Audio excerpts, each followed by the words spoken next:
Yeah, obviously there was a lot of takeaways from that.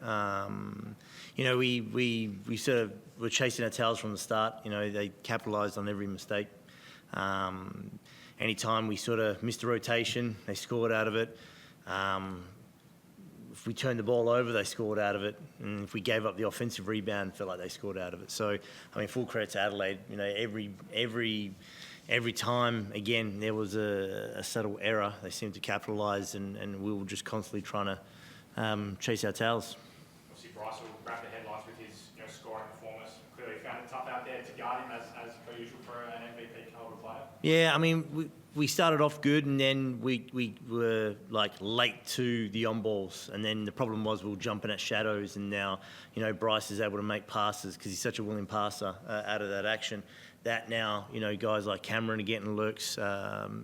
Humphreys is getting looks on the rim. If we're tagging Humphreys, then they're kicking out to the guard on the perimeter for that extra. So we were late in those actions, and it's something we'll work on and fix. And a big part of that's on me trying to make too many defensive adjustments, where I think we just need to be rock solid. I think we just need to be solid with what we do defensively, not try and add too many extra pieces to it, which again, showed tonight.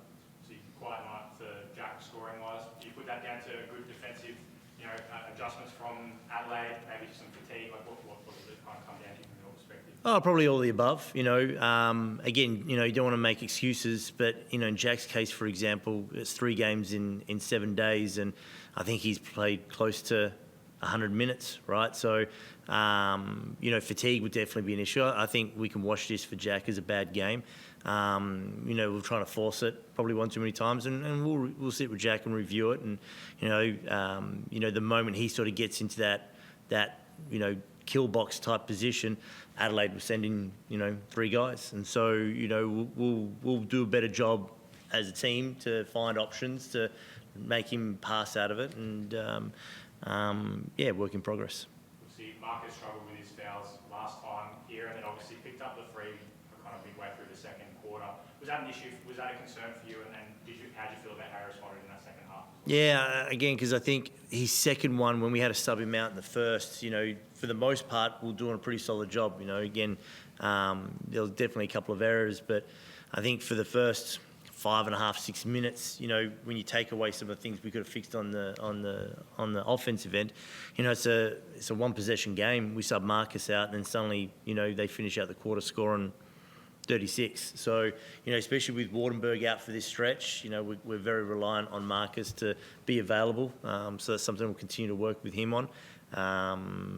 But also, his third foul was off a blow by, so,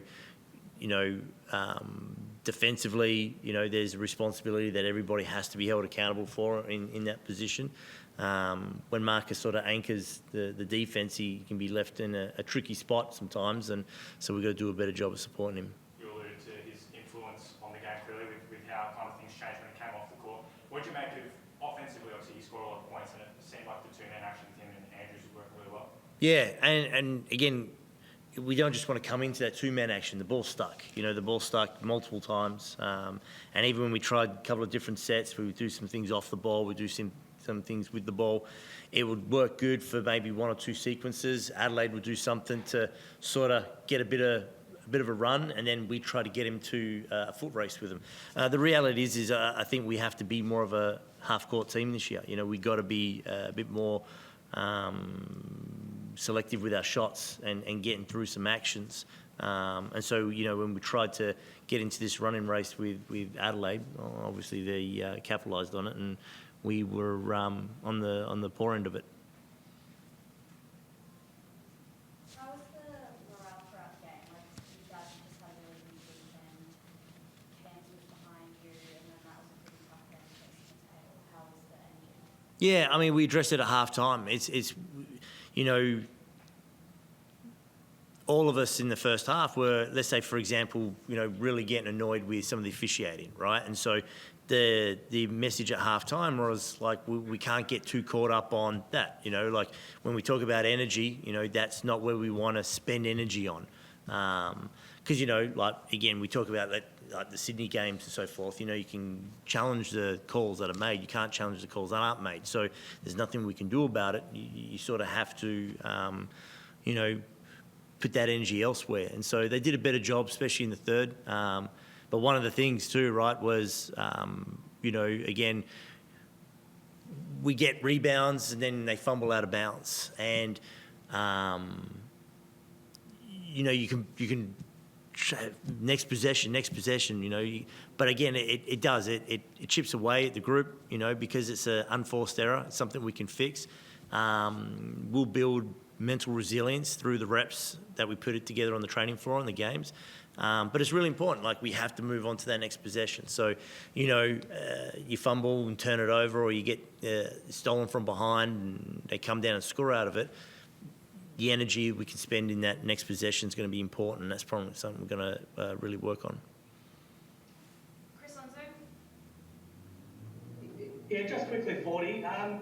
You got the response you're after that first loss, obviously, with those 2 wins last week, and now that you're in a similar situation again after this one, with a week in between before you play again, do you take a similar approach this week with how you deal with the players in practice, or do you try something different? I know you haven't had time to think about it yet, but how do you think you'll approach it? Oh, look, yes, no. Again, you know, the response from the first week was, you know, was warranted.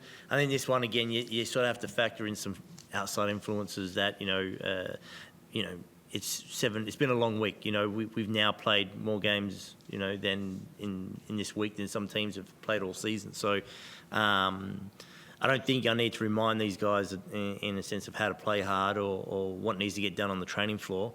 You know, Drew, again, played a lot in that first half, and then, you know, the wind was sort of taken out of his sails because, you know, you still want to allow for a little bit of jet lag. So, you know, we'll give these guys the next couple of days, because we've got 8 days till Perth, which is great, and we need it. And so we'll factor in, obviously, a little bit of rest and recovery and bit of R&R, and then we'll hit the training floor again on Sunday, review this, and obviously make the adjustments we need to, because it's glaring. You know, it's easy enough to see what we did wrong and what we need to fix, and then we'll go from there. Thanks, Forde. Awesome. Thanks, Chris. Yeah, so obviously you rested Jack at the end there once the game was kind of, you know, beyond doubt, I suppose. But it did seem like you gave him a bit more rest during the game when it was still obviously up in the air. Was that a situational thing? Obviously you mentioned, you know, the significant amount of games, or are you trying to build in a bit more rest during the game throughout for Jack at this stage?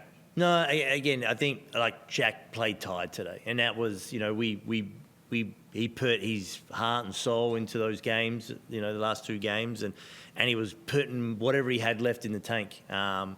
You know, he looked tired, and, you know, again, once the game started to get a little bit of slippage, we knew we wanted to try and probably give him some shorter stints for this game especially.